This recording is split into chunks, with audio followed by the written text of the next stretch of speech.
And at this point in time, the entire shop floor of a pipe manufacturing plant, which is traditionally a man-dominated industry, traditionally, historically, is now being operated by women, 18 women working out there. And we are so very proud of this particular accomplishment.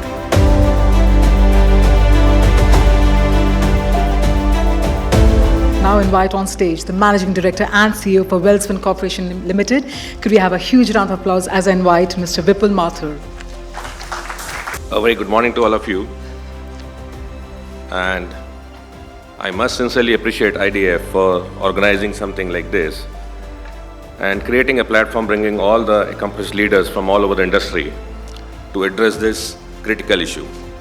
And when I say critical, it becomes extremely important for Welspun, if I have to talk about it. We, as a global conglomerate, have more than 40,000 people working all over the globe with us.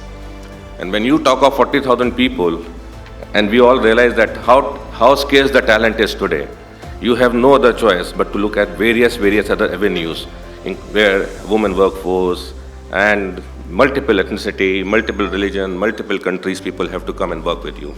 I'm so very pleased to tell you that at Welspun, on our textile business side of it, we have more than 25% of women working into our system. If I talk about our Saudi business, now as you know, Saudi being a very conservative, restrictive country, in that we have 16 nationalities of people working with us, and the head of the HR happens to be a woman out there. If I talk about my America business, we have more than 1,000 people working there, and we have people coming from 12 or 14 ethnicities coming. They're Mexicans, they're black, they're this, that, well, ethnicity. So we are actually seeing that if we have to address the issue of a talent, number one, I think so we will have to go a long way into this. And platforms like this and forums like this are very helpful. More importantly, I think so that we also need to realize the benefits which comes around that. The amount of benefits which we are seeing here, and I mean, we can't link it to the ROIs and all that stuff. They can possibly link to ROI, but the amount of benefits which they bring on the table when you have a diverse, inclusive culture and team members coming up on the table, we are first-hand seeing the amount of innovativeness, the creativity, and the purpose which they bring on the table. I think so one of the reasons for our global success has been the workforce what we have, the workforce which is very inclusive, diverse, and coming from various backgrounds. Then on top of it, we are also seeing that when we are expanding our base and when we are going out for the talent, I think so there is a lot of talent which is available, which is getting completely unaddressed because we are not addressing this serious issue. I think so as leaders, as CEOs of the organizations, and as a torchbearer to a social reform, we are responsible for the social reform part of it. I think so we will have to come out of these biases. We have to work around in terms of accommodating certain set of talents. We have to accept it by heart. I just heard, Harshli, she's saying that at Bhopal, she's looking forward for some women to work in her plant. When we set up our plant in Bhopal, just to tell you, it's a pipe manufacturing plant, right? A large diameter pipe manufacturing plant, fabrication shop, not a very conducive working environment. You're working into heat, you're working into temperatures and all that stuff.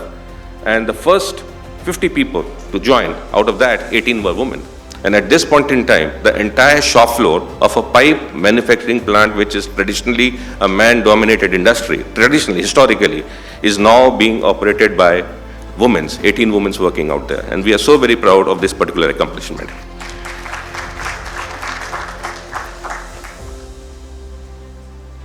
We went through the pledge, and I think so, more than the pledge, I think so it has to be a feeling which has to come from inside, right? While these platforms bring awareness, they make you commit, but ladies and gentlemen, we have to come out with the bias. I think so there is a bias which is prevailing. Let's be honest, let's admit to us an aspect of that. People are not, they will find ways and means to dissuade you not to move into inclusiveness and gender diversity and all that stuff. And one of the, I must give you another example, is about, we were looking for some transgenders into our system. Beautiful, very talented people, very accomplished background. But, when you do a conversation like that with your own people on the floor, sir, do you think that it is going to set a right culture for an organization? I think so that's a bias. I think so more than anything, I think so we all will have to collectively work, first and foremost, in terms of removing this bias, encouraging something like this, and be decisive to take a plunge. And I am sure that, all the accomplished people here and the leaders sitting on this dais, I am sure that they will do that. At Welspun, we are completely committed to do that. It's more than action than words, which speaks at Welspun, and we are doing our bit to that. And I stay committed to the pledge what we are about to take. Thank you very much, gentlemen. Great to be here. Thank you.